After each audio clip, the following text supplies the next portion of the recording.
Welcome to Shukla study point. आप सभी का स्वागत है आपके अपने YouTube channel Shukla study point में। मैं शिवम शुक्ला आप सभी दोस्तों का हार्दिक स्वागत करता हूं। आज के वीडियो के माध्यम से हम लोग चर्चा करेंगे एंशिएंट हिस्ट्री यानी कि प्राचीन इतिहास के बारे में, जो कि बीए फिफ्थ सेमेस्टर के छात्र छात्राओं के लिए बहुत ही महत्वपूर्ण होगा। जो छात्र छात्राएँ बीए थर्ड ईयर में अभी एडमिशन लिए हैं यानी कि फिफ्थ सेमेस्टर में आए हुए हैं, उनको एक प्रकार से एंशिएंट हिस्ट्री अगर लिए होंगे तो उनको यही पढ़ना पड़ेगा। क्या पेपर 1 तो ऑलरेडी 2 पेपर होते हैं, आप सभी को पता होगा। खास करके बीए फिफ्थ सेमेस्टर में, सिक्स सेमेस्टर में भी 2 पेपर होंगे। तो जो पहला पेपर है उसका मॉडल पेपर ऑलरेडी मैं अवेलेबल करवा चुका हूँ, आप लोगों ने देखा होगा। प्राचीन भारत का राज्य, अर्थव्यवस्था और समाज, वो पेपर नंबर 1 में हम लोगों ने डिस्कस किया था। अब पेपर नंबर 2 की अगर बात की है तो उसमें आपको चर्चा करना है भारत में पुरातत्व, पुरालेख, पुरालिपि और मुद्रा शास्त्र के बारे में आपको पढ़ना है। ठीक है, तो पेपर नंबर 2 के बारे में आज हम लोग चर्चा करेंगे। विस्तार से ऑब्जेक्टिव टाइप के प्रश्नों को हम लोग समझने का प्रयास करेंगे। ठीक है, तो ऑब्जेक्टिव टाइप के जो प्रश्न होंगे आपकी परीक्षा में जो पूछे जाते हैं, एक भी प्रश्न अब ऐसा नहीं होगा जो कि आपसे एग्जाम में मतलब कि ऐसा हो कि आपका छूट जाए। सारे के सारे प्रश्नों को आप करके आओगे अगर आपने इस सेशन को अंत तक देखा। ठीक है, तो चिंता करने की आपको आवश्यकता नहीं, बड़े ही आसानी से आप पढ़िए। ठीक है, चलिए, तो प्रश्न क्या है। प्रश्न मतलब कि पेपर नंबर 2 के बारे में हम चर्चा करेंगे।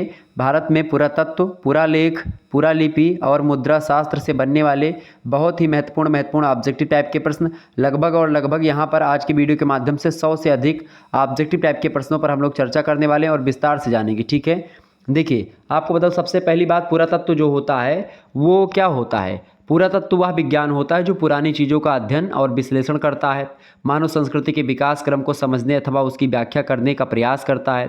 अगर मैं साधारण शब्दों में कहूँ तो खुदाई के माध्यम से पृथ्वी के जो गर्त में या पृथ्वी के जो अंदर छुपी हुई जो चीज़ें हैं उन्हीं चीज़ों का पता लगाया जाता है और उसका अध्ययन किया जाता है, फिर विश्लेषण किया जाता है और मानव संस्कृति के विकास क्रम को एक प्रकार से समझने और उसकी व्याख्या करने की प्रक्रिया को ही हम पुरातत्व कह सकते हैं। ठीक है, तो पुरातत्व विज्ञान जो है एक प्रकार से उत्खनन मतलब खुदाई का सर्वाधिक महत्व है। इसमें खुदाई होती है और उनसे एक प्रकार से जो पुरानी चीज़ें हैं, प्राचीन चीज़ें हैं, वो हमको प्राप्त होती हैं। उन्हीं प्राचीन चीज़ों का हम लोग अध्ययन करते हैं। ठीक है, ये बात ध्यान रखिएगा। तो इसी के बारे में चर्चा करेंगे। जैसे कि बहुत सारे पुरातात्विक खोजें हुई हैं भारत में, जैसे कि हड़प्पा सभ्यता की खोज की अगर बात करें या सिंधु घाटी सभ्यता की बात करें या दुनिया में तमाम प्रकार की सभ्यताएं, मिस्र की सभ्यता, चीन की सभ्यता, ठीक है, मेसोपोटामिया की सभ्यता, तो इन सभ्यताओं का खोज जो हुआ है वो खुदाई के दौरान ही हुआ है। पुरातत्व की सहायता से हम मानव जीवन के विकास को अच्छी तरीके से समझ सकते हैं। पुरातत्व जो होता है वो अनुसूची और अनदेखी वस्तुओं में समानता या एक प्रकार से मतलब कि उसको बराबर रखता है, समानता लाने का प्रयास करता है। वो जो चीज़ें हम जानते हैं उसको भी नहीं जानते उसको भी स्पष्ट करता है, सारी चीज़ों का एकदम से जो है क्लियरिफाई करता है हर एक पॉइंट को। ठीक है, हमारी संस्कृति को समेटे हुए रखता है पुरातत्व, जो लंबे समय तक एक प्रकार से अमर हो जाती है। जो हमारे प्राचीन काल की सभ्यताएं हैं वो बची रह जाती हैं, उनको हम जान पाते कि हमारे पूर्वज लोग कैसे क्या किया करते थे, हमारा इतिहास क्या है, सारी चीज़ों को हम लोग समझ पाते हैं। ठीक है, अब प्रश्न आपकी स्क्रीन पर आ चुका है। पहला प्रश्न है, कालीबंगा संग्रहालय की स्थापना कब हुई थी। बहुत ही महत्वपूर्ण प्रश्न है, बताएंगे। कालीबंगा संग्रहालय जो है इसकी स्थापना जो हुई थी वो हड़प्पा की जो वस्तुएं मिली थी उन्हीं हड़प्पा की वस्तुओं को इकट्ठा रखने के लिए एक संग्रहालय की स्थापना की गई थी। हड़प्पा की वस्तुएं मिली थी 1961-1969 के बीच में और इन्हीं सभी वस्तुओं को इकट्ठा रखा गया है। कब इसको इकट्ठा रखा गया? कालीबंगा संग्रहालय में 1983 ईस्वी में। ठीक है, तो 1983 में रखा गया। तो आपसे यहाँ पर प्रश्न क्या पूछा गया है कि उसकी स्थापना कब हुई थी, तो 1985 से 86 के बीच आप यहाँ पर लगा सकते हैं, सबसे नज़दीक है।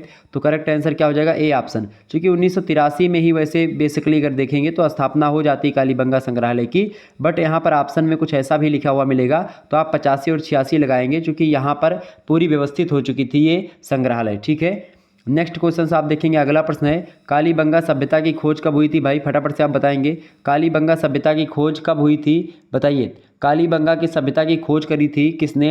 जो है अमलानंद घोष जी ने करी थी। किसने करी थी? अमलानंद घोष ने करी थी। कालीबंगा सभ्यता की खोज कब करी थी? 1952 में करी थी। ये बात ध्यान रखेंगे, कब करी थी भैया? 1952 ईस्वी में खोज की जाती है किसकी? कालीबंगा सभ्यता की। आगे बढ़ते हैं, अगला प्रश्न। अगला क्वेश्चन है, कार्बन डेटिंग पद्धति के अनुसार कालीबंगा सभ्यता कितने समय पुरानी है? फटाफट से आप बताएंगे। बताइए। कार्बन डेटिंग पद्धति के अनुसार अगर देखें तो कालीबंगा सभ्यता है वो 2350 मतलब ईसा पूर्व से लेकर के 1750 ईसा पूर्व पुरानी है। ऑप्शन नंबर इसका ए करेक्ट आंसर हो जाएगा। मतलब कि ये वर्ष का समय रहा है, इतने वर्ष पुरानी आप मान सकते हैं, मतलब इतने समय की सभ्यता है। लेकिन अगर आपसे पूछे कि कालीबंगा सभ्यता जो है कितने वर्ष पुरानी है, डायरेक्ट ऐसे पूछे तो आप बताएंगे 4000 वर्ष पुरानी है। ठीक है, ये बात ध्यान रखेंगे। आगे बढ़िए, अगला क्वेश्चन आपकी स्क्रीन पर आ चुका है। कालीबंगा सभ्यता के लोग किस जीव से अपरिचित हुआ करते थे? देखिए, तो ये लोग जो है घोड़े से अपरिचित हुआ करते थे कालीबंगा के लोग, बाकी कुत्ता, चीता, बैल इन सभी को जानते थे। अगला क्वेश्चन आप देखिएगा, प्रश्न है भारतीय पुरातत्व सर्वेक्षण विभाग की स्थापना कौन से सन में की गई थी? बताएं। भारतीय पुरातत्व सर्वेक्षण विभाग की जो स्थापना की गई थी वो 1861 ईस्वी में की गई थी। ऑप्शन नंबर इसका ए करेक्ट आंसर हो जाएगा। बड़ा महत्वपूर्ण प्रश्न है, एग्जाम में ये सब प्रश्न पूछा जाता रहता है, ये बात ध्यान रखिएगा। ओके, और आपको बता दूं कि पुरातत्व विभाग जो है ये बहुत ही महत्वपूर्ण भूमिका निभाता है, खास करके पुरातत्व सर्वेक्षण में। और भारतीय पुरातत्व सर्वेक्षण भारत की सांस्कृतिक विरासतों के पुरातात्विक अनुसंधान तथा संरक्षण के लिए एक प्रमुख संगठन है। और इसका प्रमुख कार्य होता है राष्ट्रीय महत्व के प्राचीन स्मारकों और जो पुरातात्विक स्थल हैं, जो पुरातत्व से अवशेष मिले हैं, उन सभी का रख रखाव करना। इसके अतिरिक्त प्राचीन स्मारक और पुरातत्वीय जो स्थल हैं, मतलब कि जो जगह हैं मिली हैं हमको, उनके अवशेष अधिनियम 1958 के प्रावधानों के अनुसार यह देश में सभी पुरातत्वीय गतिविधियों को विनियमित करता है। कुल मिलाकर के आप देखिएगा कि राष्ट्रीय महत्व की जो चीज़ें हैं उसको बचा करके रखना, उसको संग्रहित करना ही एक प्रकार से पुरातत्विक जो विभाग है उनका खोज होता है। तो भारतीय पुरातत्विक सर्वेक्षण विभाग की स्थापना की गई थी 1861 ईस्वी में। आगे बढ़िए, अगला क्वेश्चन आपकी स्क्रीन पर आ चुका है। कालीबंगा सभ्यता के पालतू पशु क्या थे? बताएं।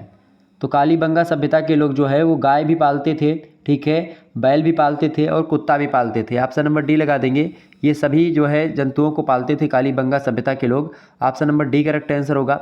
आगे बढ़िए, अगला क्वेश्चन आपकी स्क्रीन पर आ चुका है। बैराट सभ्यता की खोज कब हुई थी? फटाफट से आप बताएंगे।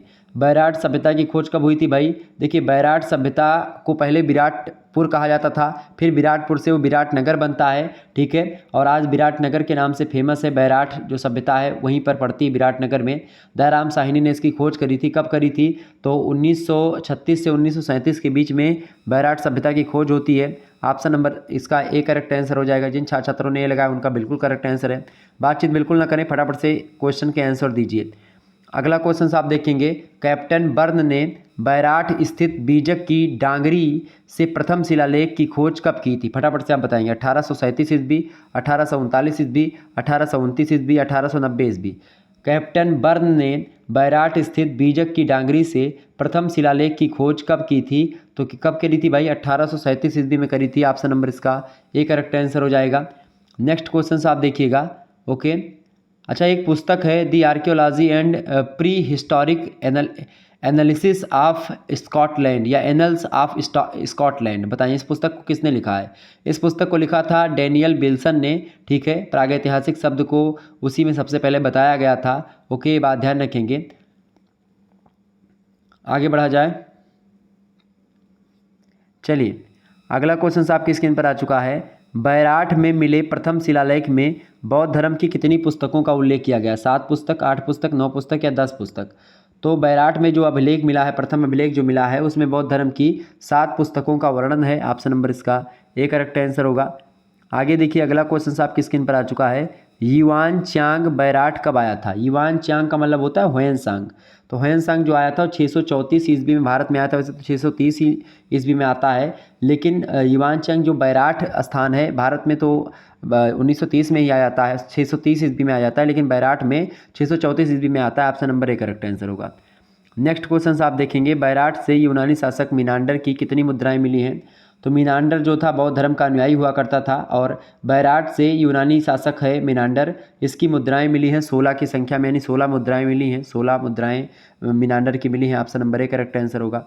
नेक्स्ट क्वेश्चन आप देखेंगे, अगला प्रश्न है, कैलाश दीक्षित व नील रतन बनर्जी ने बैराठ का उत्खनन कब किया था? बताएं। कैलाश दीक्षित व नील रतन बनर्जी ने बैराठ का उत्खनन जो किया था वो 1961 से 1963 ईस्वी के बीच किया था। ऑप्शन नंबर इसका ए करेक्ट आंसर हो जाएगा। मोस्ट इंपॉर्टेंट प्रश्न परीक्षा में आ सकता है, ध्यान रखेंगे इस बात को।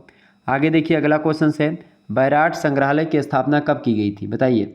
बैराठ संग्रहालय की स्थापना कब की गई थी? 1987, बिल्कुल करेक्ट आंसर आप सभी कह रहे हैं। 1987 ईस्वी में बैराट संग्रहालय की स्थापना की गई थी। Option number A correct answer होगा। अच्छा, एक प्रश्न और पूछता है कि कालीबंगा के लोग किस धातु से अपरिचित थे या किस धातु से परिचित नहीं थे, तो आप बताएंगे लोहे से परिचित नहीं थे। ठीक है, ये बात ध्यान रखेंगे।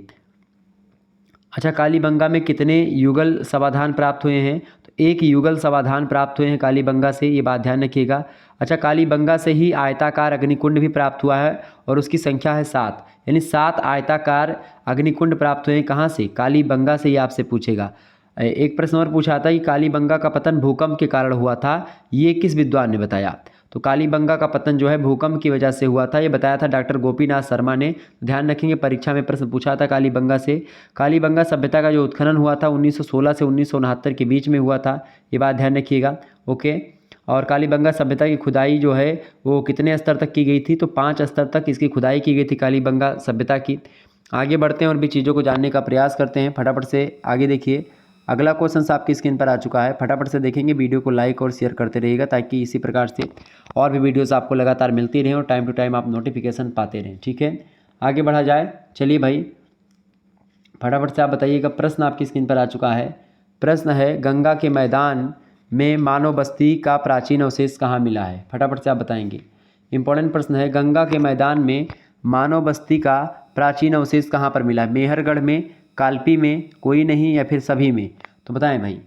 गंगा के मैदान में मानव बस्ती का प्राचीन अवशेष जो मिला है वो कालपी में मिला है। ऑप्शन नंबर इसका बी करेक्ट आंसर हो जाएगा। Kalpi is right answer. Okay, ये चीज़ ध्यान रखेंगे। आगे बढ़ा जाए। अगला क्वेश्चन आपकी स्क्रीन पर आ चुका है। चावल निम्नलिखित में से किस स्थान पर पहली बार उगाया गया था? नर्मदा घाटी, सिंधु घाटी, या विंध्य घाटी? तो चावल जो है वो सबसे पहले विंध्य घाटी में उगाया गया था। Option number C correct answer होगा। नेक्स्ट क्वेश्चन आप देखेंगे, निम्नलिखित में से किसे पूर्व पाषाण काल कहा जाता है? मध्य पाषाण काल को, नव पाषाण काल को, या पूरा पाषाण काल को? तो पूर्व पाषाण काल, पूरा पाषाण काल को ही कहा जाता है। ऑप्शन नंबर इसका सी करेक्ट आंसर होगा। आगे बढ़िए, अगला प्रश्न आपकी स्क्रीन पर आ चुका है। मध्य पाषाण काल के दौरान पाए जाने वाले पत्थर को औजार आमतौर पर छोटे होते हैं, मतलब जो औजार होते हैं खास करके मध्य पाषाण काल के दौरान जो मिले हैं वो औजार छोटे होते हैं, और इन्हें छोटे औजारों को क्या बोलते हैं? तो इनको लघु पाषाण औजार बोलते हैं। ऑप्शन नंबर इसका सी करेक्ट आंसर होता था। आगे देखिए, अगला क्वेश्चन है, रॉबर्ट ह्यूमस फूटे ने भारत में पूरा पाषाण युग की खोज कब की थी? तो रॉबर्ट ह्यूमस फूटे ने भारत में पूरा पाषाण युग की खोज जो करी थी 1863 ईस्वी में करी थी। Option number A correct answer हो जाएगा। इंपॉर्टेंट प्रश्न परीक्षा में आ सकता है। आगे देखिएगा, अगला क्वेश्चन आपकी स्क्रीन पर आ चुका है। प्रश्न है, पाषाण युग के लोगों के द्वारा पालतू बनाया गया पहला पशु कौन था? गाय, बैल, कुत्ता, या बकरी? तो सबसे पहले पशु को जो है जिसको कुत्ता, मतलब कि जो कुत्ता है उसी को पाषाण काल के लोगों ने सबसे पहला पालतू पशु बनाया था। ऑप्शन नंबर इसका सी करेक्ट आंसर होगा। आगे बढ़िए, अगला प्रश्न है, महापाषाण काल का संबंध किससे है? दक्षिणी भारत से, उत्तरी भारत से, पूर्वी भारत से, या पश्चिमी भारत से? बताइए, महापाषाण काल का संबंध जो है वो किससे है? वो दक्षिण भारत से है। Option number A correct answer हो जाएगा। महापाषाण काल का संबंध है दक्षिण भारत से। Option number A correct answer हो जाएगा। किस भारत से भैया? दक्षिण भारत से है। किसका? महापाषाणिक जो है महापाषाण या महापाषाण काल का संबंध कहाँ से है? दक्षिण भारत से है। ये बात ध्यान रखेंगे। आगे बढ़ा जाए, आगे बढ़ा जाए भाई, फटाफट से आप बताएंगे।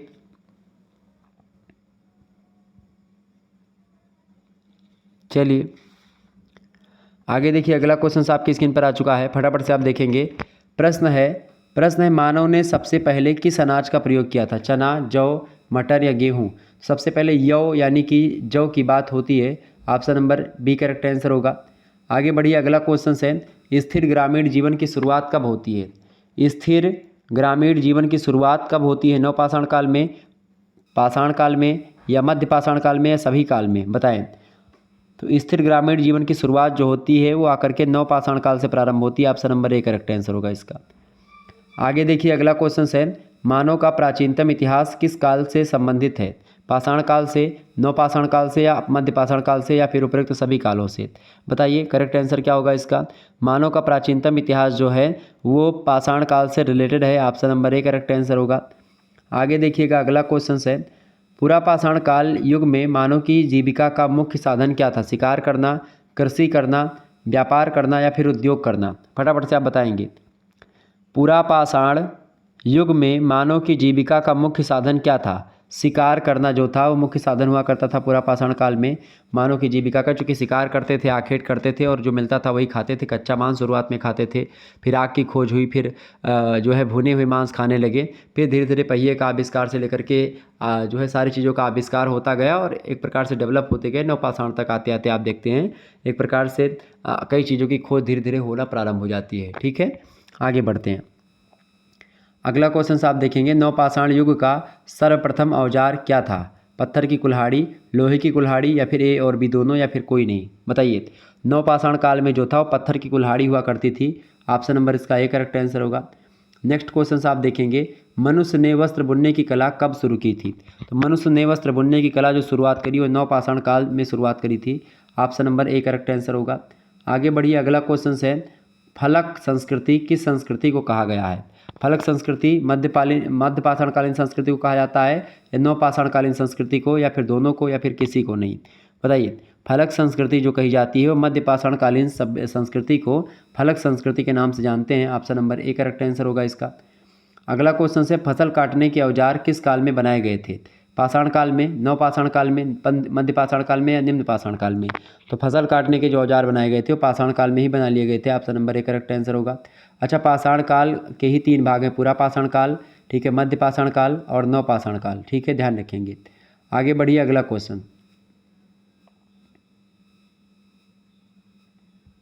अगला प्रश्न आपकी स्क्रीन, अच्छा एक प्रश्न और पूछता है कि भाई पहिए का आविष्कार कब हुआ था?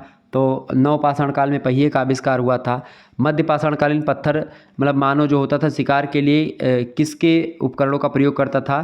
तो पत्थर से बने हुए औजारों का प्रयोग मध्यपाषाण काल में लोग करते थे। ठीक है, ओके, ये बात ध्यान रखेंगे।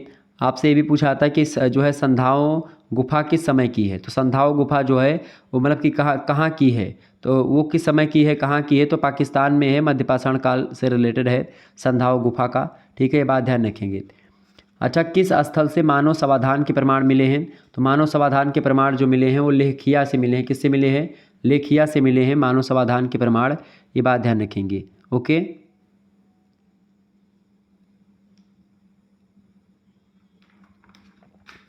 आगे बढ़िए, अगला प्रश्न आपकी स्क्रीन पर आ चुका है। प्रश्न है, सिंधु घाटी सभ्यता के संदर्भ में कौन सा कथन सही नहीं है? सिंधु घाटी सभ्यता के बारे में कौन सा कथन सही नहीं है? प्रश्न पूछा गया है। 4 कथन आपसे दिए गए हैं, उन्हीं चारों कथनों में से आपको पढ़ना है। देखिए, आपका पहला पॉइंट दिया हुआ है कि सिंधु घाटी सभ्यता एक उच्च नगरीय सभ्यता थी। तो भाई देखिए, सिंधु घाटी सभ्यता जो थी वो बिल्कुल एक सिंधु घाटी मतलब जो सिंधु घाटी सभ्यता एक नगरीय उच्च नगरीय सभ्यता थी। बिल्कुल ठीक बात है, सही है ये। लोगों को लोहे की जानकारी नहीं थी यहाँ पर, बिल्कुल नहीं थी। यह कहना कठिन है कि लोग किस प्रजाति से संबंधित थे यहाँ के, बिल्कुल ये कहना कठिन है। लोगों को कृषि के बारे में जानकारी नहीं थी, नहीं, कृषि के बारे में जानकारी थी सिंधु घाटी सभ्यता के लोगों को। तो यही गलत हो गया ऑप्शन। तो करेक्ट आंसर क्या हो जाएगा इसका? लोगों को कृषि के बारे में जानकारी नहीं थी, ये जो है गलत है, थी जानकारी उन लोगों को। आगे देखिए, अगला प्रश्न है, निम्नलिखित में से कौन सा एक हड़प्पा स्थल नहीं है? हड़प्पा स्थल इनमें से कौन सा नहीं? भाई फटाफट से आप बताएंगे। तो हड़प्पा का स्थल इनमें से कौन सा नहीं है? चंदहुदड़ो, कोटदीजी, या फिर सहंगौरा, या देसलपुर? करेक्ट आंसर क्या हो जाएगा? फटाफट से आप लोग बताने का प्रयास करेंगे। प्रश्न है, हड़प्पा का स्थल इनमें से कौन सा नहीं है? बताइए, हड़प्पा का स्थल इनमें से कौन सा नहीं है? फटाफट से आप बताएंगे।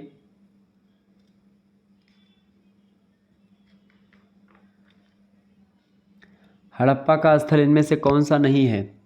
चंदहुदड़ो, कोटदीजी, सहगौरा, या फिर देसलपुर? तो करेक्ट आंसर क्या हो जाएगा? शाहगौरा जो है ये हड़प्पा का एक स्थल नहीं है। बाकी चंदहुदड़ो है, कोटदीजी मतलब कि कोटडीजी है, और देसलपुर भी है। आगे देखिए, अगला प्रश्न है, सोतुरगोई या सुतुरगई सिंधु घाटी सभ्यता जो है किस देश में है? भारत में, पाकिस्तान में, अफगानिस्तान में, या तिब्बत में? फटाफट से आप बताएंगे। सोतुगई बताएं। सोतुरगई जो है एक सभ्यता है, खास करके सिंधु घाटी सभ्यता से ही रिलेटेड है। वो किस देश में है? फटाफट से आप बताएंगे, ये स्थान कहाँ से रिलेटेड है? तो यह स्थान जो है अफगानिस्तान में पड़ता है। ठीक है, कहाँ पर पड़ता है भैया? अफगानिस्तान में पड़ता है। करेक्ट आंसर क्या हो जाएगा? Option number C, Afghanistan. आगे बढ़िए, अगला प्रश्न, मोहनजोदाड़ो का क्या अर्थ है? मृतकों का टीला, महान नगर, या काले रंग की चूड़ियाँ, या उपरोक्त में से कोई नहीं? करेक्ट आंसर क्या होगा? तो मोहनजोदाड़ो का अर्थ होता है, शाब्दिक अर्थ होता है मृतकों का टीला। ठीक है, option number A correct answer होगा। आगे देखिएगा अगला प्रश्न, मोहनजोदाड़ो निम्नलिखित में से कहाँ पर स्थित है? भारत के गुजरात राज्य में, भारत के पंजाब राज्य में, या पाकिस्तान के सिंध प्रांत में, या अफगानिस्तान में? तो मोहनजोदाड़ो जो स्थित है वो पाकिस्तान के सिंध प्रांत में स्थित है और लड़काना जिले में है। ऑप्शन नंबर इसका सी करेक्ट आंसर होगा। आगे देखिएगा अगला क्वेश्चन आपकी स्क्रीन पर आ चुका है, फटाफट से आप देखेंगे। प्रश्न है, सिंधु घाटी सभ्यता के विकसित अवस्था में से निम्नलिखित में से किस स्थल के या किस स्थल से घरों में कुओं के अवशेष मिले हैं? हड़प्पा से, या फिर कालीबंगा से, या लोथल से, मोहनजोदाड़ो से? बताइए। तो हड़प्पा स्थल प्रश्न पूछा गया कि सिंधु घाटी सभ्यता में निम्नलिखित स्थानों में से किस स्थल से घरों, मतलब किस स्थल पर जो है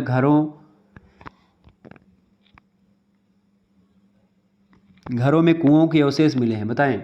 मोहनजोदाड़ो बिल्कुल करेक्ट आंसर होगा, option number D. Next question से आप देखेंगे, मोहनजोदाड़ो का सबसे बड़ा भवन कौन सा था?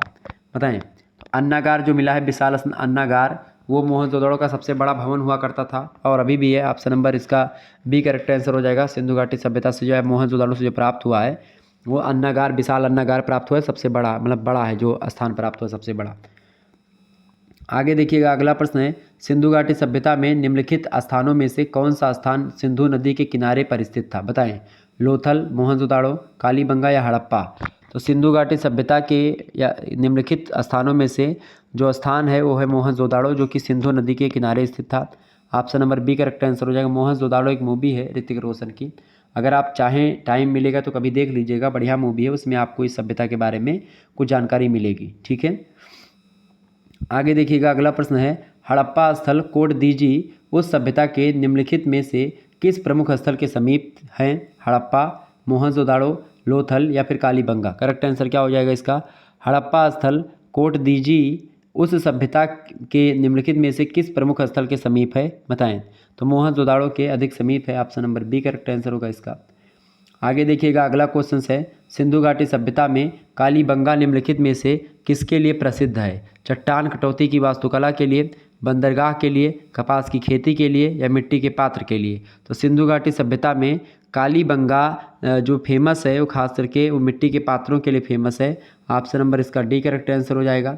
आगे बढ़िए अगला क्वेश्चन आपकी स्क्रीन पर आ चुका है, धौलावीरा किस राज्य में स्थित है और वह कौन सा राज्य है?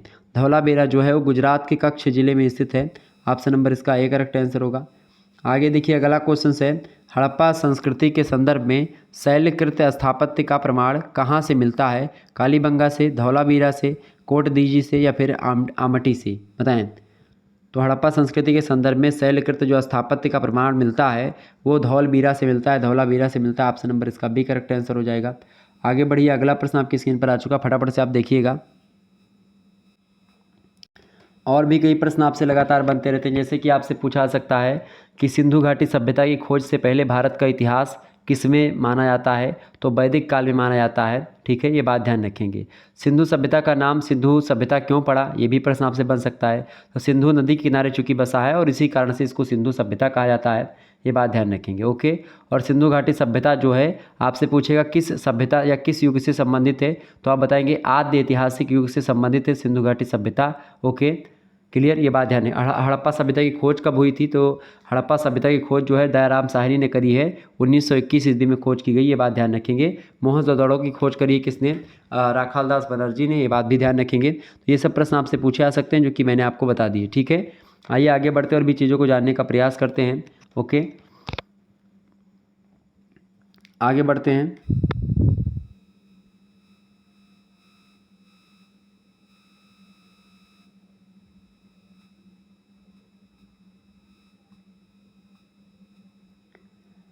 प्रश्न अगला आपकी स्क्रीन पर आ चुका है। अच्छा, जो बर्तन बनते हैं खास करके हड़प्पा युग के जो बर्तन बने हुए हैं वो काले और लाल बर्तन हैं। ठीक है, और प्रारंभिक वैदिक काल में जो बर्तन बने हैं वो गेरू रंग के बर्तन हैं। ठीक है, जिनको OCP कहते हैं। तो आपसे पूछेगा OCP टाइप के जो बर्तन हैं कहाँ से मिले हैं? तो प्रारंभिक वैदिक काल के बर्तन है वो। उत्तर वैदिक काल के बर्तनों में चित्रित ग्रेवियर यानी कि जिसको आप PGW टाइप के बर्तन कहते हैं। ठीक है, इसके अलावा पूर्व मौर्य युग में आप देखते हैं नार्दर्न ब्लैक पॉलिश्ड बियर यानी कि NBPW टाइप के बर्तन, मौर्य युग में NBPW टाइप के, परवर्ती मौर्य काल में लाल मृदभांड बनते थे और गुप्त काल में लाल मृदभांड भी बनने लगे। तो कुल मिलाकर के ये सब जो है थोड़े से बर्तन से रिलेटेड हैं, मृदभांड से रिलेटेड हैं, और मृदा से निर्मित बर्तन को ही मृदभांड कहते हैं, मिट्टी से बने बर्तन को मृदभांड कहते हैं। ठीक है, और इसी प्रकार से मृदभांड के बारे में मैंने आपको बताया। यहाँ से प्रश्न आपकी परीक्षा में पूछे जाते रहे तो मैंने सोचा आपको बता दिए जाए। ठीक है, चलिए बताइए। प्रश्न है कि मानव द्वारा सर्वप्रथम प्रयुक्त धातु कौन सी थी? तो मानव के द्वारा प्रयुक्त सबसे पहले जो धातु थी वो कौन सी थी भाई? तांबा धातु का प्रयोग सबसे पहले मनुष्य ने किया था। ऑप्शन नंबर इसका सी करेक्ट आंसर होगा। अगला क्वेश्चन है, किस पदार्थ का उपयोग हड़प्पा काल की मुहरों यानी कि मुद्राओं के निर्माण में मुख्य रूप से किया जाता था? तो सेलखड़ी के पत्थर का प्रयोग करते थे। ऑप्शन नंबर इसका ए करेक्ट आंसर हो जाएगा। इसी से मुद्रा वगैरह बनाते थे। अगला क्वेश्चन है, हड़प्पा सभ्यता किस युग की सभ्यता है? तो हड़प्पा सभ्यता की बात की तो कांस्य युगीन सभ्यता है। Option number A correct answer होगा। अगला प्रश्न, सिंधु घाटी सभ्यता के लोगों का मुख्य व्यवसाय क्या था? बताइए। तो सिंधु घाटी सभ्यता के लोगों का जो मुख्य व्यवसाय था वो क्या था? व्यापार था, पशुपालन था, शिकार था या फिर कृषि था? तो सिंधु घाटी सभ्यता के लोगों का जो मुख्य व्यवसाय था वो एग्रीकल्चर था, कृषि था। Option number D correct answer होगा। आगे देखिएगा अगला प्रश्न, सिंधु सभ्यता के घर किससे बनाए जाते थे? सिंधु घाटी सभ्यता के जो घर होते थे वो पक्के ईंटों से बनते थे। ऑप्शन नंबर इसका ए करेक्ट आंसर होगा। नेक्स्ट क्वेश्चन से, हड़प्पावासी किस वस्तु के उत्पादन में सर्वप्रथम थे? मुद्राओं के, कांसे के, औजार के, या फिर कपास के, या फिर सभी के? तो खास करके हड़प्पावासी जो हैं ये कपास के उत्पादन करने में सर्वाधिक हैं। ठीक है, कपास उत्पादन में सबसे अधिक भूमिका निभाते हैं। Option number C correct answer होगा। अगला प्रश्न, हड़प्पा सभ्यता की खोज किस वर्ष हुई थी? तो हड़प्पा सभ्यता की जो खोज हुई थी 1921 ईस्वी में हुई थी। ठीक है, मैंने आपको बताया था किसने करी थी? दयाराम साहनी ने करी थी। ठीक, किसने करी थी? दयाराम साहनी ने करी थी 1921 में। मोहनजोदाड़ो की अगर बात करेंगे तो आप बताएंगे राखालदास बनर्जी ने करी है। ठीक है, आगे बढ़िए। अगला प्रश्न आपकी स्क्रीन पर आ चुका, फटाफट से आप देखेंगे। प्रश्न आपकी स्क्रीन पर आ चुका है, सिक्कों से रिलेटेड है, बताइएगा सभी लोग। सिक्कों से रिलेटेड प्रश्न आपकी स्क्रीन पर आ चुका है, फटाफट से आप देखेंगे। प्रश्न है, प्रश्न क्या है भाई? प्रश्न है कि सिंह पर आरूढ़ देवी का अंकन किस मुद्रा पर है? तो चंद्रगुप्त कुमार देवी मुद्रा प्रकार पर, या परशु मुद्रा प्रकार पर, या अश्वमेध मुद्रा प्रकार पर, या धनुधारी मुद्रा प्रकार पर? तो सिंह पर आरूढ़ देवी का जो अंकन किया गया है वो एक प्रकार से कहाँ पर किया गया है? सिंधु मतलब सिंह पर आरूढ़ देवी का जो अंकन किया गया है वो चंद्रगुप्त कुमार देवी मुद्रा पर जो है किया गया है। ऐसा option number A correct answer हो जाएगा। ओके, अच्छा जो है अगला क्वेश्चन आपसे पूछा सकता है एग्जाम में। प्रश्न देखेंगे, प्रश्न क्या है? प्रश्न है, निम्नलिखित गुप्त सम्राटों में से किसने पहली बार रजत मुद्राओं का प्रवर्तन किया था? बताएं। तो रजत मुद्राओं का प्रवर्तन किसने किया था? रजत मुद्राओं का प्रवर्तन किया था चंद्रगुप्त द्वितीय ने। Option number D correct answer होगा। नेक्स्ट क्वेश्चन आप देखेंगे, अगला प्रश्न है, अश्वमेध पराक्रमः मुद्रा लेख उत्कीर्ण है। अश्वमेध पराक्रमः जो मुद्रा लेख है चंद्रगुप्त की मुद्रा पर उत्कीर्ण है। Option number C correct answer हो जाएगा। अच्छा, अश्वमेध पराक्रमः की जो है अगर उपाधि पूछे किसको मिली थी तो आप बताएंगे समुद्रगुप्त को मिली थी। ठीक है, अगला प्रश्न है, 3 डैश शब्द यहाँ पर आप देखते हैं 3 डाट है। ये एक प्रकार से किसी भाषा में शब्द लिखा हुआ है तो इसका मतलब होता है देवानम। ठीक है, ये 3 डाट का मतलब होता है देवानम। ठीक है, लिपियांतरण है क्या? देवानम। सॉरी, इसका मतलब क्या होता है? इसका मतलब होता है 3 शब्द का 3 डाट का मतलब होता है महाराज। Option number C correct answer होगा। अगला क्वेश्चन आप देखेंगे, वीणा वादक प्रकार की मुद्राओं को किसने चलाया? तो वीणा वादक, चूँकि वीणा वादन में एक प्रकार से सबसे महत्वपूर्ण एक प्रकार से व्यक्ति हैं, वीणा बजाते भी थे खुद समुद्रगुप्त, तो उन्होंने ही वीणा वादक प्रकार के सिक्कों का प्रचलन करवाया। Option number A correct answer होगा इसका। आगे बढ़िए, अगला क्वेश्चन आपकी स्क्रीन पर आ चुका है, निम्नलिखित गुप्त शासकों में से किसने अश्वमेध पराक्रमः की उपाधि धारण करी थी? तो किसने करी थी? समुद्रगुप्त ने करी थी अश्वमेध पराक्रमः की उपाधि धारण। ऑप्शन नंबर इसका सी करेक्ट आंसर होगा। आगे देखिएगा, अगला प्रश्न आपकी स्क्रीन पर आ चुका है। प्रश्न है, वीणा वादक प्रकार की सुवर्ण मुद्राएं किसने चलवाई थी? तो समुद्रगुप्त ने ही चलवाई थी। ऑप्शन नंबर इसका भी करेक्ट आंसर हो जाएगा। आगे बढ़िएगा, अगला प्रश्न है, चंद्र विक्रम प्रकार की मुद्रा किसने चलाई थी? चंद्र विक्रम जो मुद्रा है चंद्रगुप्त द्वितीय के द्वारा चलाई गई थी। ऑप्शन नंबर इसका बी करेक्ट आंसर होगा। ये सब प्रश्न आपकी परीक्षा की दृष्टि से बहुत महत्वपूर्ण है, आ सकते हैं परीक्षा में, ये बात ध्यान रखें, रट लीजिएगा इन प्रश्नों को। प्रश्न अगला है, निम्नलिखित में से कौन गुप्त मुद्राओं की विशेषता नहीं है? इनमें से शिकार का दृश्य, लक्ष्मी का अंकन, राजा का आवच, या अश्वारोही राजा? बताइए। तो गुप्त मुद्राओं की विशेषता, या फिर क्या पूछा, गुप्त मुद्राओं की विशेषता इनमें से क्या नहीं है, तो जो है राजा का आवच्छ जो है ये विशेषता नहीं, बाकी शिकार का दृश्य है, लक्ष्मी का अंकन किया गया है, अश्वारोही राजा के बारे में भी दिखाया गया है। अगला क्वेश्चन से आप देखेंगे, एलन का मत है, एलन एक विद्वान है, उनका मत है कि चंद्रगुप्त कुमार देवी प्रकार की मुद्रा का प्रवर्तक किसने किया था? किसने किया था, फटाफट से आप बताएंगे। प्रश्न है, चंद्रगुप्त कुमार देवी प्रकार की जो मुद्रा है, इस मुद्रा का प्रवर्तक कौन था? तो इस मुद्रा का प्रवर्तक भी समुद्रगुप्त था। Option number B correct answer होगा। अगला प्रश्न, देवी गंगा अंकित हैं किसकी मुद्रा पर? तो समुद्रगुप्त की मुद्रा पर देवी गंगा या मकरवाहिनी गंगा स्थित हैं। Option number C correct answer होगा इसका। आगे बढ़िए, अगला क्वेश्चन आपकी स्क्रीन पर आ चुका है। निम्नलिखित देशवासियों में से कौन सी मुख्य रूप से मुद्रा जो है गुप्त मुद्राओं पर अंकित है? लक्ष्मी, नीके या आर्दाक्षु या फिर दुर्गा?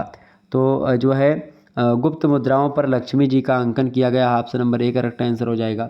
आगे बढ़िए, अगला क्वेश्चन आपकी स्क्रीन पर आ चुका है, फटाफट से आप लोग देखने का प्रयास करेंगे। प्रश्न क्या है भाई, सभी लोग देखिएगा। प्रश्न आपकी स्क्रीन पर आ चुका है।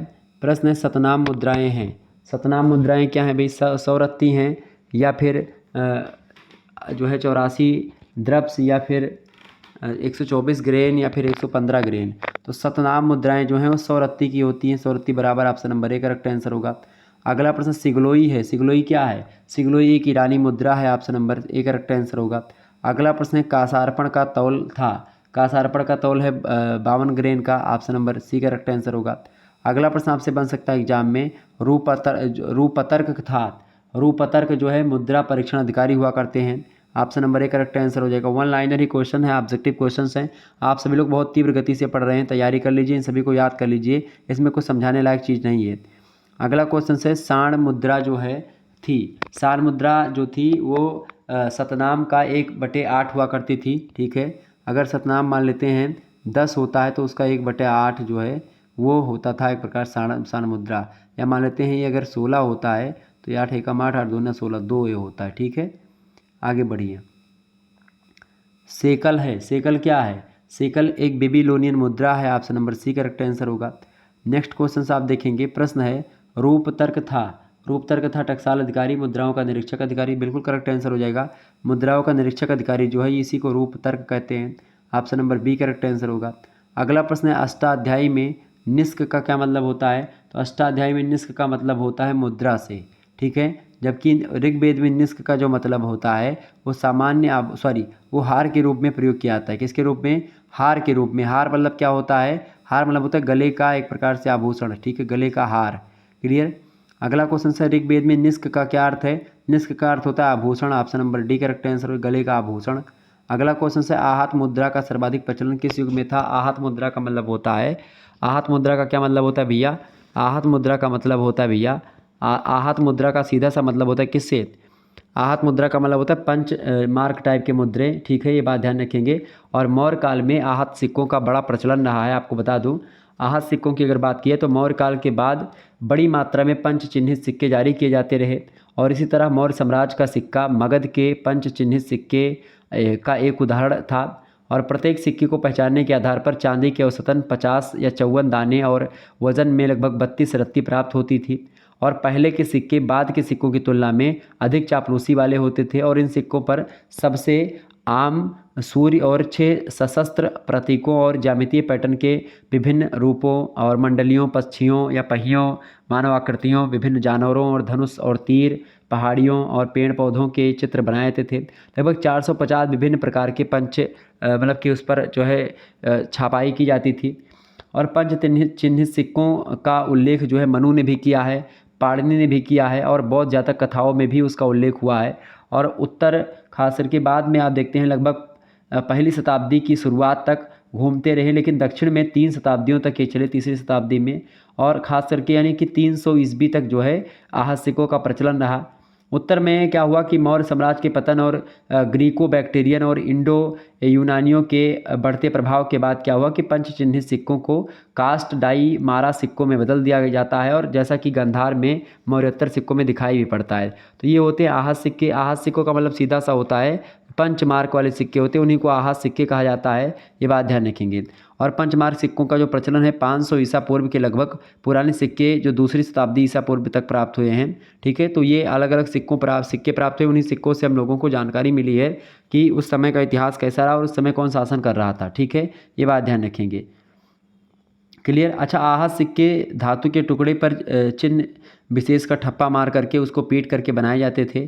आहत सिक्कों पर चिन्हों के अवशेष भी मिलते हैं, जैसे मछली का, पेड़ का, यज्ञ वेदी का, शंख का, हाथी, बैल, ये सब ज्यामितीय चित्र जैसे कि वृत्त, चतुर्भुज, त्रिकोण, खरगोश, ये सब बना दिए जाते थे, ठीक है, ये बात ध्यान रखेंगे। तो ये होते थे आहत सिक्के। तो आहत सिक्कों का प्रचलन जो है सर्वाधिक जो रहा है वो किस युग में रहा है, तो आप क्या बताओगे, फटाफट से आप बताइएगा, करेक्ट आंसर क्या हो जाएगा। आहत सिक्कों की अगर बात की जाए तो आहत सिक्कों का जो प्रयोग हुआ है सर्वाधिक कब हुआ है, तो आहत मुद्रा का सर्वाधिक प्रचलन जो हुआ है वो मौर्य युग से हुआ है। ऑप्शन नंबर इसका बी करेक्ट आंसर हो जाएगा, मौर्य युग इज राइट आंसर, ठीक है। आगे बढ़िए, अगला प्रश्न आपकी स्क्रीन पर आ चुका है। स्थानीय प्रकार के सिक्के किसका प्रतिनिधित्व करते हैं, मगध राज्य का, जनपदीय सिक्कों का, या फिर दोनों का, या शाही श्रृंखला का। तो स्थानीय प्रकार के जो सिक्के होते हैं वो जनपदीय सिक्कों का प्रतिनिधित्व करते हैं, किसका, जनपदीय सिक्कों का। ऑप्शन नंबर इसका बी करेक्ट आंसर होगा।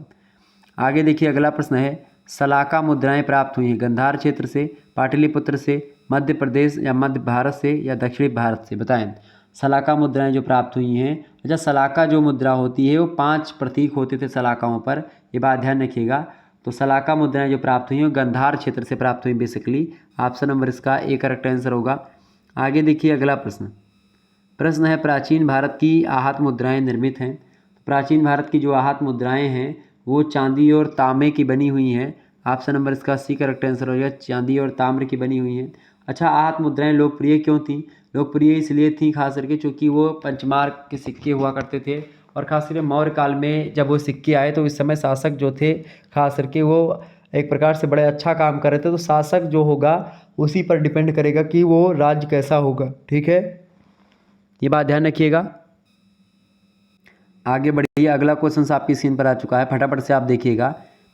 प्रश्न क्या है, प्रश्न है आगाथाक्लीज ने जारी नहीं किया था, क्या नहीं जारी किया था, फटाफट से आप बताएंगे। इंपॉर्टेंट प्रश्न आपकी परीक्षा की दृष्टि से प्रश्न आपसे पूछा गया है कि प्रश्न क्या है, प्रश्न आपसे पूछा गया, क्या प्रश्न है भाई, फटाफट से आप बताने का प्रयास करेंगे। प्रश्न है कि आगाथाक्लीज ने जारी नहीं किया था, क्या रजत मुद्राओं को नहीं जारी किया, या निकिल की मुद्राओं को नहीं जारी किया, या स्वर्ण मुद्राओं को नहीं जारी किया, या ताम्र मुद्राओं को नहीं जारी किया। तो आगाथाक्लीज की अगर बात की जाए तो इन्होंने रजत मुद्राएं जारी करी थी, निकिल मुद्राएं भी जारी करी और ताम्र मुद्राएं भी जारी करी थी, स्वर्ण मुद्राएं जारी नहीं करते हैं, ठीक है। तो इसका करेक्ट आंसर क्या हो जाएगा, ऑप्शन नंबर सी, स्वर्ण मुद्राएं आगाथाक्लीज जो है उन्होंने जारी नहीं किया था। आगे देखिएगा, अगला प्रश्न है, डियास्कुरी प्रमुखता से अंकित है, यूक्रेटाइडीज की मुद्राओं पर, या मिनेंडर की मुद्राओं पर, या आगाथाक्लीज की मुद्राओं पर, या डेमेट्रियस की मुद्राओं पर, ये सब शासक हैं। तो डियास्कुरी प्रमुखता से अंकित हैं यूक्रेटाइडीज की मुद्राओं पर। ऑप्शन नंबर इसका ए करेक्ट आंसर हो जाएगा। बहुत ही महत्वपूर्ण प्रश्न है, परीक्षा की दृष्टि से ध्यान रखेंगे इस बात को, ठीक है। और ये सब जो सिक्के हैं खास करके, अच्छा, ये सब सिक्के खास करके बड़ी इंपॉर्टेंट भूमिका निभाते हैं, और आपको मुद्रा शास्त्र के बारे में पढ़ना तो ये बात भी आप ध्यान रखेंगे। कई सारे लोगों के सिक्के जैसे कि यूथी डेमस हो गए, डेमेट्रियस हैं, एटीमैचस हैं, इन सभी के सिक्के विशुद्ध रूप से ग्रीक शैली भाषा और वजन में खास करके दुनिया में कहीं भी चित्रण के लिए लागू कला का सर्वोत्तम उदाहरण हो सकते हैं, ठीक है। और ये सिक्के इन राजाओं के जीवन काल में चित्रों को दर्शाते हैं। जैसे भारत की विजय के बाद डेमेट्रियस ने खुद को हाथी की खोपड़ी पहने हुए सिक्के दिखाए, जो इंडो यूनानियों के चित्र के सिक्कों के उत्कृष्ट उदाहरण का प्रतिनिधित्व करते हैं। डेमेट्रियस के बाद उनके 2 सेनापति हुए हैं, एक तो अपोलोडोटस और एक मिनांडर। दोनों ने उत्तरी पश्चिमी भारत के विभिन्न क्षेत्रों पर शासन किया, और मिनांडर जो है इसके रूप में जाने जाने वाले जो मिनांडर हैं उन्होंने न केवल भारत को बल्कि ग्रीक दुनिया में भी एक महान शासक के रूप में ज़बरदस्त ख्याति प्राप्त करता है, और एक महान विजेता भी था, और कई क्षेत्रों पर अपना शासन किया था, सिक्के भी चलवाए उसने, ठीक है, ये बात ध्यान रखेंगे। तो प्रश्न आपसे पूछा गया है कि दियास्कुरी प्रमुखता से अंकित है, यूक्रेटाइडीज मुद्राओं पर अंकित है। आगे देखिएगा, अगला प्रश्न आपकी स्क्रीन पर आ चुका, फटाफट से आप देखेंगे। प्रश्न है, निम्नलिखित शासकों में से किसने बैसिलियास ए निकेटाऊ की उपाधि धारण करी थी? किसकी उपाधि भाई? प्रश्न बड़ा इंपॉर्टेंट है। बैसिलियास एनी कोटाऊ की उपाधि किसने धारण करी थी? डेमेट्रियस ने धारण करी थी। ध्यान रखिए, किसने धारण करी थी भैया? डेमेट्रियस ने धारण करी थी। ओके, ये बात ध्यान रखेंगे। आगे बढ़ते हैं और भी प्रश्नों को जानने का प्रयास करते हैं। अगला क्वेश्चन आप देखेंगे। प्रश्न है, हिंद यमन मुद्राओं पर राजाओं का अंकन केसबंद होता था। केसबंद का क्या प्रतीक है? राजत्व का, क्षेत्र का, धर्म का या मंत्रिमंडल का? केसबंद किसका प्रतीक है यहाँ पर? तो केसबंद जो प्रतीक है वो किसका प्रतीक है भाई? केसबंद जो प्रतीक है वो राजत्व का प्रतीक होता है। Option number A correct answer होगा। आगे देखिएगा, अगला प्रश्न है, मिनेंडर अनुयायी था शैव धर्म का, भागवत धर्म का, बौद्ध धर्म का या उपरोक्त में से किसी धर्म का नहीं? तो मिनांडर जो था ये बौद्ध धर्म का अनुयायी था। Option number C correct answer होगा। आगे बढ़िए, अगला क्वेश्चन आपकी स्क्रीन पर आ चुका है। कवासीय नगर देवता लेख युक्त मुद्रा जारी किया था किसने? यूक्रेटाइडीज ने या फिर पेंटालियान ने, मिनेंडर ने या फिर डेमेट्रियस ने? फटाफट से आप बताएंगे। प्रश्न इंपॉर्टेंट है। कवासीय नगर देवता लेख युक्त मुद्रा जो जारी करी थी, बहुत महत्वपूर्ण प्रश्न है, इसको जारी करी थी यूक्रेटाइडीज ने। Option number A correct answer हो जाएगा। कई बार परीक्षा में प्रश्न पूछा गया है ये। आगे देखिए, अगला प्रश्न है, कर्ण श्रृंग एक कलंगी से अलंकृत कौशिया के शेष में शिरस त्राण धारण किए किसे उसकी मुद्राओं पर दिखाया गया है? यूक्रेटाइज, कनिष्क, डेमेट्रियस या माबेस? किसको दिखाया गया है भाई? किसको दिखाया गया है? कर्ण श्रृंग एक कलंगी से अलंकृत कौशिया के शेप में शिरस्त्राण धारण किए किसे उसकी मुद्राओं पर दिखाया गया है? तो यूक्रेटाइडीज को दिखाया गया है उसी की मुद्राओं पर। ठीक है, ऑप्शन नंबर इसका ए करेक्ट आंसर होगा। आगे बढ़ते हैं, अगला क्वेश्चन आप देखेंगे। अगला प्रश्न आपकी स्क्रीन पर आ चुका है। ताड़पत्र एवं पिलाई प्रतीक है किसका? डेमेट्रियस का, पल्लस का, स्कूरी का या फिर हेराक्लीज का? तो ताड़पत्र एवं पिलाई जो प्रतीक है वो किसका प्रतीक है? वो दिया स्कूरी का प्रतीक है। ऑप्शन नंबर इसका सी करेक्ट आंसर हो जाएगा। दिया स्कूरी का प्रतीक है, ताड़पत्र और पिलाई प्रतीक है। अगला प्रश्न, गदा आयुध था हेराक्लीज, नीके, जीयस या फिर पोसीडन? इनमें से कौन गदा आयुध हुआ करता था? तो हेराक्लीज जो था गदा आयुध हुआ करता था। Option number A correct answer होगा। आगे देखेंगे, अगला प्रश्न आपकी स्क्रीन पर आ चुका है। निम्नलिखित देवताओं में से किसी मुद्राओं पर प्रायः वज्र फेंकते हुआ दिखाया जाता है? बताएं, जीयस, पोसीडन या फिर हेराक्लीज या फिर वरुण को? फटाफट से आप बताइए। निम्नलिखित देवताओं में से किसी मुद्राओं पर प्रायः वज्र फेंकते दिखाया जाता है? तो जीएस को। ठीक है, GS option number A correct answer होगा। आगे देखिए, अगला प्रश्न है, स्मृति पदक किसने जारी किया? स्मृति पदक जो जारी किया था किसने जारी किया था? अगाथोक्लीज ने जारी किया था। Option number A correct answer होगा। आगे देखिए, अगला प्रश्न है, चक्र पाया जाता है? बताएं, अगाथोक्लीज की मुद्रा पर, मिनेंडर की मुद्रा पर, डेमस की मुद्रा पर या एंटीमेकस की मुद्रा पर? बताएं। तो स्मृति पदक जो होता है वो किसमें, प्रश्न क्या पूछा गया है? चक्र पाया जाता है। चक्र जो होता है ये अगाथोक्लीज की मुद्रा पर पाया जाता है। किसकी मुद्रा पर? अगाथोक्लीज की मुद्रा पर। ऑप्शन नंबर इसका ए करेक्ट आंसर होगा।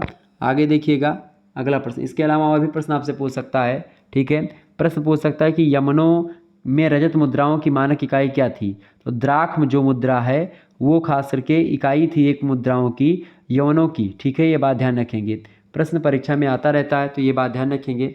ओके, अच्छा, गुप्तकालीन सिक्कों को क्या कहते हैं? तो गुप्तकालीन सिक्कों को हम लोग दिनार कहते थे, ये बात ध्यान रखेंगे। ओके, गुप्त काल में जो स्वर्ण मुद्रा का प्रचलन बहुत ज़्यादा हुआ करता था तो उसी स्वर्ण मुद्रा को हम लोग दिनार कहते थे, ये बात ध्यान रखेंगे।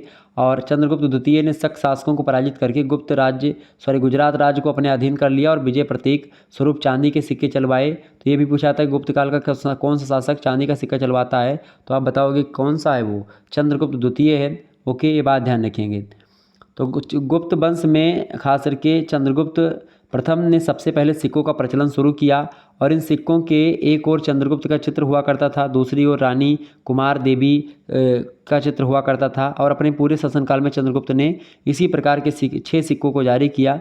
और शुरुआत में इन सिक्कों का वज़न 120 से 121 ग्रेन हुआ करता था और चंद्रगुप्त द्वारा जारी किए गए सिक्कों में सबसे अधिक प्रचलित सिक्कों में वह सिक्का था जिसमें उसके बाएं हाथ में जो है ध्वज धारण किया हुआ था, और इस चित्र में भी उसके कुषाण सम्राटों की भांति विदेशी पोशाक धारण किए हुए दिखाया गया है। इसी प्रकार चंद्रगुप्त की रानी भी विदेशी रूप में दिखाई गई हैं। ठीक है, तो प्रश्न अगला क्या पूछा जाएगा आपसे। देखिए अगला प्रश्न आपकी स्क्रीन पर आ चुका, बड़ा इंपॉर्टेंट प्रश्न है परीक्षा के दृष्टि से आपके।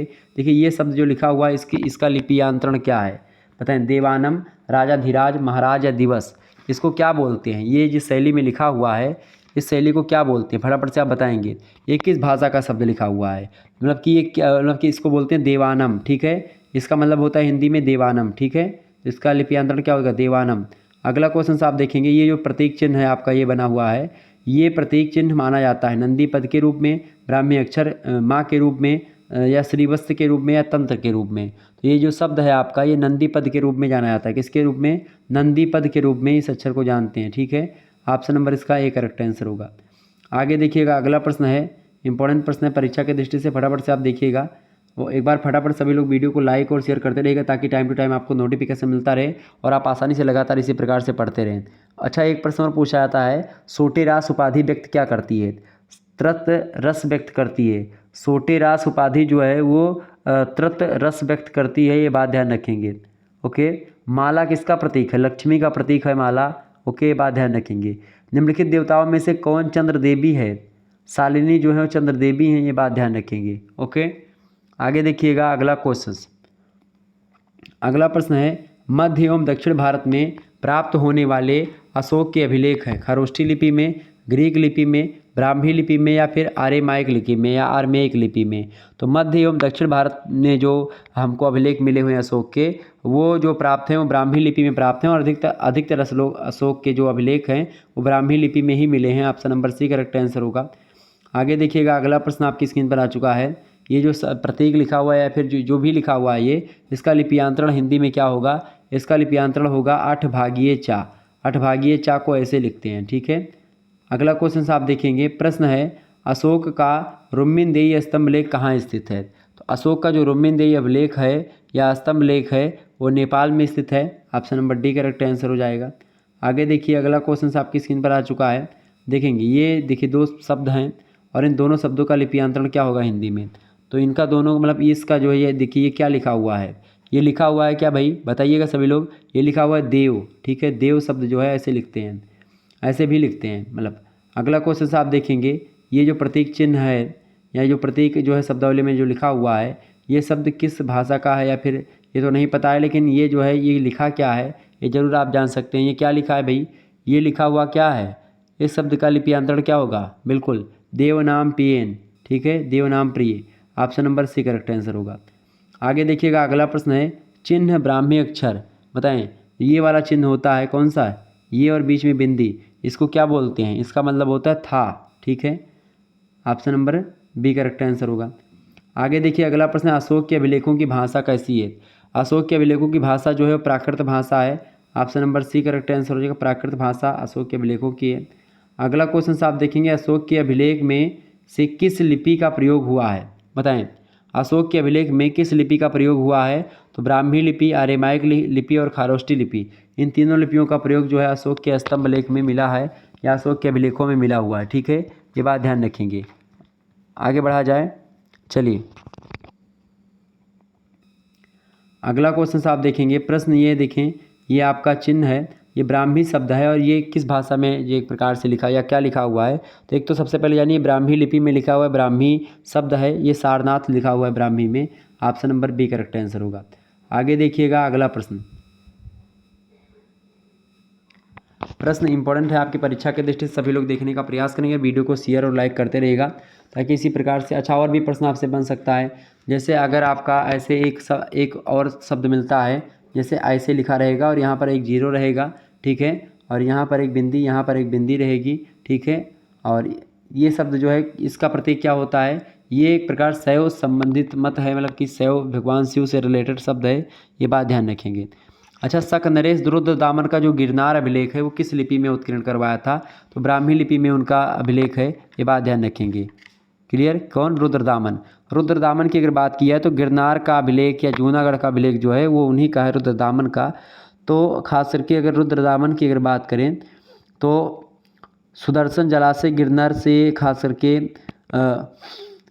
दूर अथवा समीप आप देखते हैं मिट्टी और पत्थरों की एक विस्तृत और उच्च संधि रहित दृढ़ पालियों में भरी एक बुद्ध पर्वत की प्रतिमा मिली है। मतलब उसी में लिखा हुआ है और ख़ास करके आप देखते हैं उसमें कई सारी चीज़ें बताई गई हैं। तो ये सब खास करके रुद्रदामन का जो गिरनार अभिलेख है वो जूनागढ़ में है। ठीक है, ये बात ध्यान रखेंगे। आगे बढ़िए, अगला क्वेश्चन आपकी स्क्रीन पर आ चुका है, फटाफट से आप देखिएगा। इंपॉर्टेंट प्रश्न क्या है? प्रश्न क्या दिया हुआ है? प्रश्न आपका दिया हुआ है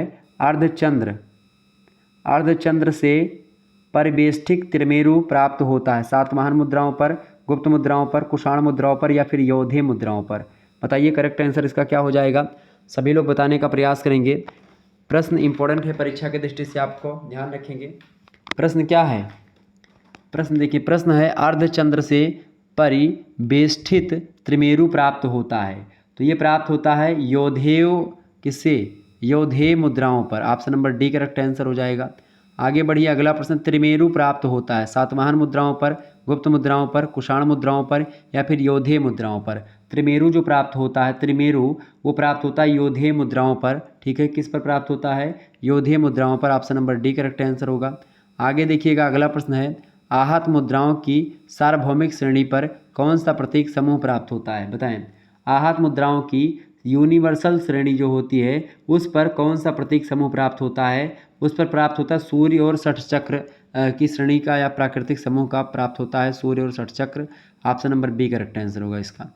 आगे बढ़िए, अगला प्रश्न है निम्नलिखित धातुओं में से किस एक धातु का प्रयोग आहत मुद्राओं के निर्माण में नहीं होता है? रजत, स्वर्ण, कांस्य या ताम्र? बताएं, किस धातु का प्रयोग जो है वो आहत मुद्राओं के निर्माण में नहीं होता है? तो धातु कौन सी है? वो धातु है सोना, यानी कि स्वर्ण धातु। Option number B correct answer होगा। आगे बढ़िए, अगला क्वेश्चन आपकी स्क्रीन पर आ चुका है, देखिएगा फटाफट से। प्रश्न है पाद मुद्रा थी, बताएं। पण का 1/4 या पढ़ का 1/8 या पण का 1/2 या फिर पण? बताएं। तो पाद मुद्रा जो थी वो पण का 1/4 हुआ करती थी। Option number A correct answer होगा इसका। ठीक है, ये प्रश्न इंपॉर्टेंट है, परीक्षा में पूछा गया कई बार। अगला प्रश्न, निम्नलिखित में से किसका प्रयोग आहत मुद्राओं के निर्माण में नहीं होता है? मूसा या बिंबटंक या मुष्टिका या फिर सांचा? बताएं। तो खास करके सांचा का प्रयोग जो है वो आहत मुद्राओं के निर्माण में नहीं होता है। Option number D correct answer हो जाएगा। आगे बढ़िए, अगला प्रश्न आपकी स्क्रीन पर आ चुका है, निम्नलिखित ग्रंथों में से किस एक ग्रंथ में मुद्रा का उल्लेख नहीं है? ऋग्वेद में या फिर ऋग्वेद जो है, ऋग्वेद सबसे पुराना वेद है। ठीक है, बात ध्यान रखेंगे। अष्टाध्यायी की बात की तो पाणिनि की रचना है। विनय पिटक बौद्ध धर्म से रिलेटेड है। अर्थशास्त्र कौटिल्य की रचना है। अब बताओ प्रश्न क्या पूछा गया है कि इन ग्रंथों में से किस एक ग्रंथ में मुद्रा का उल्लेख नहीं किया गया है? तो ऋग्वेद में मुद्रा का उल्लेख नहीं है, बाकी अर्थशास्त्र में है, अष्टाध्यायी में है और विनय पिटक में भी है। इन तीनों ग्रंथों में ऋग्वेद में एक प्रकार से मुद्रा का उल्लेख नहीं किया गया है, ये बात ध्यान रखेंगे। ओके, अच्छा, सलाका मुद्राएं कहाँ से प्राप्त हुई भाई? सलाका मुद्राएं जो प्राप्त हुई गंधार से प्राप्त हुई। ये प्रश्न आपसे पूछा जाता रहा है, तो ध्यान रखेंगे। ओके, और सलाका मुद्राएं जो है वो लंबे आकार की हुआ करती थी, ये बात भी आप ध्यान रखेंगे। और सलाका मुद्राओं पर खास करके 5 प्रतीक हुआ करता था, ये भी बात ध्यान रखेंगे। ओके, सलाका मुद्राएं गंधार क्षेत्रों से हमको कहाँ से? गंधार क्षेत्रों से प्राप्त हुई हैं। प्राचीन काल में सतनाम जो सिक्का हुआ करता था वो चांदी का सिक्का हुआ करता था, ये बात भी ध्यान रखेंगे। आगे देखेंगे, अगला प्रश्न है आहत मुद्राओं पर निम्नलिखित में से किस एक का अंकन नहीं प्राप्त होता है? पर्वत का अर्धचंद्र या प्रकार का वृक्ष या चक्र या फिर मंदिर? बताएं। आहत मुद्राएं जो होती हैं उन आहत मुद्राओं की प्रश्न क्या है? आहत मुद्राओं पर प्रश्न पूछा गया आपसे, आहत मुद्राओं पर निम्नलिखित में से किस एक का अंकन नहीं प्राप्त होता है? तो मंदिर का अंकन उस पर नहीं प्राप्त होता है। Option number D correct answer होगा। आगे देखिएगा, अगला प्रश्न है आहत नाम आधारित है टकसाल पर, प्रयुक्त धातु पर, निर्माण विधि पर या प्रतीक पर? तो आहत जो शब्द है वो निर्माण विधि पर आधारित है। Option number C correct answer होगा। आगे बढ़ते हैं, अगला क्वेश्चन आपकी स्क्रीन पर आ चुका है, आहत मुद्राओं के निर्माण में किसका प्रयोग नहीं होता था? बिंबटंक का, अधिकारणी का, मूसा का या फिर डाई का? फटाफट से आप बताएंगे। आहत मुद्राओं के निर्माण में किसका प्रयोग नहीं होता है? डाई का प्रयोग आहत मुद्राओं के निर्माण में नहीं होता है। Option number D correct answer होगा। आगे बढ़िए, अगला क्वेश्चन आपकी स्क्रीन पर आ चुका है, फटाफट से एक बार वीडियो को लाइक और शेयर करते रहिएगा ताकि आपको इसी प्रकार से और वीडियो मिलती रहें। अगला प्रश्न है, कासारपण का वजन था बताएं। 36 ग्रेन का हुआ करता था, या 72, या 16, या फिर 32 ग्रेन। फटाफट से आप बताएंगे कासारपण जो है ये इसका वजन कितना। अच्छा, कासारपण जो है उसका वजन जो कितना होता था, 52 ग्राम या 56 ग्राम का हुआ करता था। ये बात ध्यान रखें, कितने ग्राम, 52 या 56 ग्राम का वजन होता था। ठीक है, तो कहीं कहीं पर आपको 52 भी मिलेगा, कहीं कहीं पर 56 मिलेगा, तो इतना ही लगभग होता है। ऑप्शन नंबर इसका ये लगा देंगे। अगला देखिएगा, सलाका मुद्रा पर एक प्रतीक होता था, 3 प्रतीक होते थे, 4 प्रतीक या फिर 5 प्रतीक। सलाका मुद्राओं पर मैंने आपको बताया था 5 प्रतीक हुआ करते थे, और सलाका मुद्राएं गंधार क्षेत्रों से प्राप्त होती थी, लंबे आकार की हुआ करती थी। ये बात ध्यान रखेंगे। आगे बढ़ते हैं, अगला क्वेश्चन आपकी स्क्रीन पर आ चुका है। सामाजिक वर्ग के आहत मुद्राओं पर कितने प्रतीकों का अंकन होता था, 4, 2, 5 या 3। बताइए करेक्ट आंसर क्या हो जाएगा। सलाका मुद्राओं पर प्रश्न क्या पूछा गया है, साम्राज्यिक वर्ग के आहत मुद्राओं पर कितने प्रतीकों का अंकन होता था। तो साम्राज्यिक वर्ग के जो आहत सिक्के हैं या आहत मुद्राएं हैं उन पर 5 प्रतीकों का अंकन हुआ करता था। Option number D correct answer होगा। आगे देखिए, अगला प्रश्न है, मूसा का प्रयोग डैश निर्माण में होता था, आहत मुद्राओं के, या फिर मुहर के, या अभिलेख के, या रोमन मुद्राओं के। तो आहत मुद्राओं के निर्माण में मूसा का प्रयोग होता था। ऑप्शन नंबर इसका ये करेक्ट आंसर हो जाएगा। आगे बढ़िए, अगला क्वेश्चन आपकी स्क्रीन पर आ चुका है, फटाफट से आप लोग देखने का प्रयास करेंगे। प्रश्न क्या है भाई, प्रश्न है क्या चक्र विक्रम प्रकार के सिक्के संबंधित हैं। फटाफट से आप बताएंगे चक्र विक्रम प्रकार के सिक्के जो हैं वो किससे रिलेटेड हैं भाई। तो चक्र विक्रम प्रकार के जो सिक्के हैं वो चंद्रगुप्त द्वितीय से रिलेटेड हैं। Option number B correct answer हो जाएगा। 380 ईस्वी के समय में इन सिक्कों का प्रचलन हुआ। ठीक है, आगे देखें, अगला क्वेश्चन है, निम्नलिखित में से कौन सी मुद्रा का प्रकार चंद्रगुप्त द्वितीय द्वारा जारी नहीं की गई थी। चंद्रगुप्त द्वितीय के द्वारा कौन सी सिक्का जो है, मतलब कि कौन सी मुद्रा प्रकार जारी नहीं किया गया था। देखिए, अश्वमेध प्रकार का जो सिक्का है जारी नहीं किया गया था। ठीक है, option number D correct answer होगा। अगला क्वेश्चन आपकी स्क्रीन पर आ चुका है। प्रश्न है, परम भागवत मुद्रा लेख प्राप्त होता है। परम भागवत मुद्रा लेख जो प्राप्त होता है वो चंद्रगुप्त द्वितीय के मुद्रा प्रकारों पर प्राप्त होता है। ऑप्शन नंबर इसका बी करेक्ट आंसर होगा। अगला क्वेश्चन आपकी स्क्रीन पर आ चुका है, मकर वाहिनी देवी गंगा का अंकन प्राप्त होता है। बताइए फटाफट से, मकर वाहिनी देवी गंगा का अंकन कहाँ से प्राप्त होता है, चंद्रगुप्त प्रथम के मुद्रा पर, या गौतमी पुत्र सातकर्णी के मुद्रा प्रकार पर, या चंद्रगुप्त द्वितीय के मुद्रा प्रकार पर, या समुद्रगुप्त के मुद्रा प्रकार पर। बताइए, मकर वाहिनी देवी, मकर माने एक प्रकार से जो मगरमच्छ है उसी को मकर बोलते हैं। तो मकर मतलब कि उनका वाहन है मकर, माता गंगा का। तो मकर वाहिनी देवी गंगा का अंकन जो है वो समुद्रगुप्त की मुद्रा पर प्राप्त होता है। समुद्रगुप्त की मुद्रा पर, समुद्रगुप्त को एक प्रकार से बहुत ही बलशाली शासक थे जो एक भी युद्ध आज तक हारे नहीं। इनका हारने का वर्णन इनके किसी भी इतिहास में नहीं मिलता कि समुद्रगुप्त कभी भी एक युद्ध भी हारे हुए हो, कोई भी युद्ध नहीं हारे। ठीक है, नेपोलियन से बहुत बड़े थे ये, और नेपोलियन की तुलना इनसे की जाती। खास करके लोग इनकी तुलना नेपोलियन से करते हैं कि भाई भारत का नेपोलियन को कहते हैं, लेकिन यूरोप का समुद्रगुप्त नेपोलियन को कहा जाता है। ये बात ध्यान रखेंगे। ओके, या भारत का मतलब कि जो है यूरोप का समुद्रगुप्त कहा जाता है नेपोलियन को वहाँ पर। ये बात होनी चाहिए, उल्टा कर दिए लोग, इतिहासकार लोग। अगला प्रश्न है, चक्र ध्वज धारण किए हुए राजा का अंकन किस मुद्रा पर है। तो चक्र धारण किए हुए राजा का जो अंकन है वो कांच की मुद्रा पर हुआ है। ऑप्शन नंबर इसका ए करेक्ट आंसर होगा। अगला क्वेश्चन आप देखेंगे, प्रश्न है, सर्वराजोच्छेता उपाधि उल्लिखित है। बताएं, व्याघ्र निहंता प्रकार की मुद्रा पर, वीणा प्रकार की मुद्रा पर, दंड प्रकार की मुद्रा पर, या कांच प्रकार की मुद्रा पर। फटाफट से आप बताएंगे, प्रश्न बड़ा इंपॉर्टेंट है। प्रश्न पूछा गया है, सर्वराजोच्छेता उपाधि उल्लिखित है, तो व्याघ्र निहंता मुद्रा के प्रकार पर उल्लिखित है। ऑप्शन नंबर इसका ये करेक्ट आंसर होगा। आगे बढ़ते हैं, अगला क्वेश्चन आप देखिएगा। अगला प्रश्न आपकी स्क्रीन पर आ चुका है।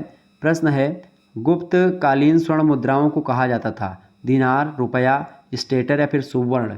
तो गुप्तकालीन जो खास करके स्वर्ण मुद्राएं हैं उनको दिनार के नाम से जानते थे, दिनार कहते थे। Option number A correct answer हो जाएगा। ये प्रश्न हर परीक्षा में पूछा गया है, तो यह बात ध्यान रखेंगे, प्रश्न आपकी परीक्षा में आएगा ये। अगला क्वेश्चन है, किस गुप्त शासक ने धनुर्धारी प्रकार के सिक्के चलाए थे। तो किस गुप्त शासक ने धनुर्धारी प्रकार के सिक्के चलाए थे, समुद्रगुप्त ने चलाए थे। ऑप्शन नंबर इसका ए करेक्ट आंसर हो जाएगा। नेक्स्ट क्वेश्चन आप देखिएगा। अच्छा, खास करके यहाँ पर चंद्रगुप्त द्वितीय ने भी चलाए थे खास करके धनुर्धारी प्रकार के सिक्के, हालांकि समुद्रगुप्त ज़्यादा फेमस है, तो ऑप्शन नंबर ए लगा देंगे। अगला क्वेश्चन आप देखिएगा। अगला क्वेश्चन आपके स्क्रीन पर आ चुका है, समुद्रगुप्त ने परिवर्तित किया था क्या? केवल स्वर्ण मुद्राओं को, रजत और स्वर्ण दोनों मुद्राओं को, या रजत स्वर्ण और ताम्र मुद्राओं को, या रजत और ताम्र मुद्राओं को? बताइए। समुद्रगुप्त ने परिवर्तित किया था केवल स्वर्ण मुद्राओं को। ऑप्शन नंबर इसका ए करेक्ट आंसर होगा। आगे देखिएगा, अगला क्वेश्चन आपकी स्क्रीन पर आ चुका है, फटाफट से आप देखिएगा। इंपॉर्टेंट प्रश्न है आपकी परीक्षा की दृष्टि से। एक बार सभी दोस्त इस वीडियो को लाइक और शेयर कर दीजिएगा ताकि इसी प्रकार से और वीडियोज़ आपको मिलती रहें और लगातार आप पढ़ते रहें इसी प्रकार से। देखिए, प्रश्न है निम्नलिखित मुद्रा प्रकारों में से किस एक पर विदेशी प्रभाव नहीं है? बताएं। कांच प्रकार की मुद्रा पर, चंद्रगुप्त कुमार देवी प्रकार की मुद्रा पर, धनुधारी प्रकार की मुद्रा पर, या व्याघ्र निहंता प्रकार की मुद्रा पर किस प्रकार की मुद्रा पर एक विदेशी प्रभाव नहीं दिखाई पड़ता है? तो व्याघ्र निहंता प्रकार की मुद्रा पर कोई विदेशी प्रभाव नहीं दिखाई पड़ता है, ये बात ध्यान रखेंगे। तो इस प्रकार से आप लोगों ने बहुत सारे प्रश्नों को समझा। आपको बता दूं, शिक्षा शास्त्र का मॉडल पेपर जो है उसका पार्ट 1 आप लोग देख लिए होंगे। इसमें 30 मिनट का लगभग वीडियो होगा, ये वीडियो देख लीजिएगा।